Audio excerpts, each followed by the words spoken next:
আসসালামু আলাইকুম বন্ধুসকল, মই গোলাবলী কৈ আছোঁ ডাক হেচাৰীৰ পৰা। বন্ধুসকল, আজি আমি দেখাম যে আমি অলপ হোৱাইট পেকিং হাঁহ, যিটো ব্ৰইলাৰ হাঁহ বুলি কওঁ, এইটো ব্ৰইলাৰ হাঁহ অলপ বেছি আছোঁ। আমি মানে আমাৰ এজন দাদা আহিছে, বেপাৰী দাদা, সেই দাদা আমাৰ পৰা হাঁহ লৈ আছে। আমি আজি 25 পিচ হাঁহ বিক্ৰী কৰি আছোঁ। 25 পিচ হাঁহ মানে যোৰা 1500কৈ বিক্ৰী কৰি আছোঁ। এটা হাঁহ 750 টকাকৈ। এতিয়া পূজা আহি আছেতো, এইকাৰণে অলপ হাঁহৰ দাম বেছি। তেনেহ'লে আহক, হাঁহবিলাক দেখাওঁ আমি। আহক, এয়া ব্ৰইলাৰ হাঁহ, এইবিলাক হাঁহ ব্ৰইলাৰ হাঁহ। ইফালেদি দেখাই দিয়ক কেমেৰা। এয়া হাঁহ, এয়া ব্ৰইলাৰ হাঁহ। এটা এয়া চাওক ব্ৰইলাৰ হাঁহ। এইবিলাক ব্ৰইলাৰ হাঁহ আপোনালোকে যদি বিক্ৰী কৰে পুহিখনে, তেনেহ'লে এই দাদাৰ লগত কণ্টেক্ট কৰিলে হ'ব, বা আমাৰ লগত কণ্টেক্ট কৰিলেও এই দাদাৰ লগত আমি চেনেল কৰি দিব পাৰিম। এয়া চাওক, এটাই 4 কেজি হ'ব, এইকাৰণে এটা হাঁহ 750 টকাকৈ বিক্ৰী কৰিছোঁ। দাদাটো অলপ এইটো বান্ধি দিয়ক, নহ'লে ওলাই যাব হাঁহ। দাদাৰ লগত কণ্টেক্ট কৰিলেই হ'ল। দাদা মানে হাঁহ লয়, যিকোনো যিমান হাঁহ দিয়ে আপুনি, লোকেল হাঁহ বা পাতি হাঁহ বা ব্ৰইলাৰ হাঁহ, যিকোনো হাঁহ যদি বেচিব লগা হয়, তেনেহ'লে দাদাৰ লগত কণ্টেক্ট কৰিলে দাদা আপোনাৰ পৰা হাঁহ উঠাই ল'ব। বন্ধুসকল, আপোনালোকেও ব্ৰইলাৰ হাঁহ পুহিব পাৰে বা লোকেল হাঁহ পুহিব পাৰে। যদি পোহে তেনেহ'লে পূজা আহি আছে আৰু মানে জানুৱাৰী আহি আছে। জানুৱাৰীতো হাঁহ বিক্ৰী কৰিব পাৰিব, বহুত এটা ভাল দাম পাব আপোনালোকে।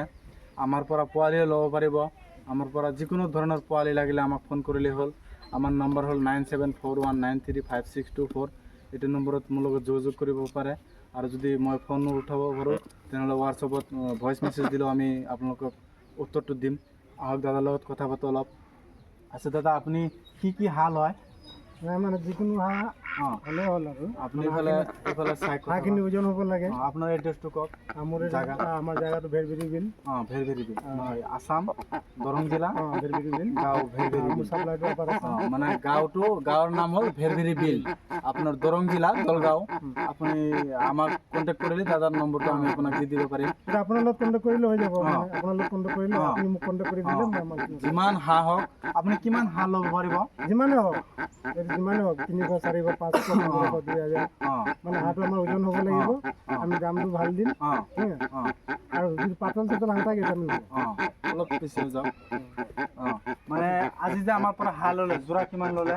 এইটো বাৰু 1500কৈ লৈছোঁ। যোৰা 1500। এইকেইটা ওজন 3.5 কেজি, 3 কেজি, 4 কেজি লগাইছে। ওজন আছে ন? এইখিনি আমি বিক্ৰী কৰিলে আকৌ আমি ইয়াত প্ৰফিটটো পাম। অলপ যোনটো হাঁহটো পাতল হ'ব, ইয়াতো ল'লে আমি প্ৰফিটটো নাপাম।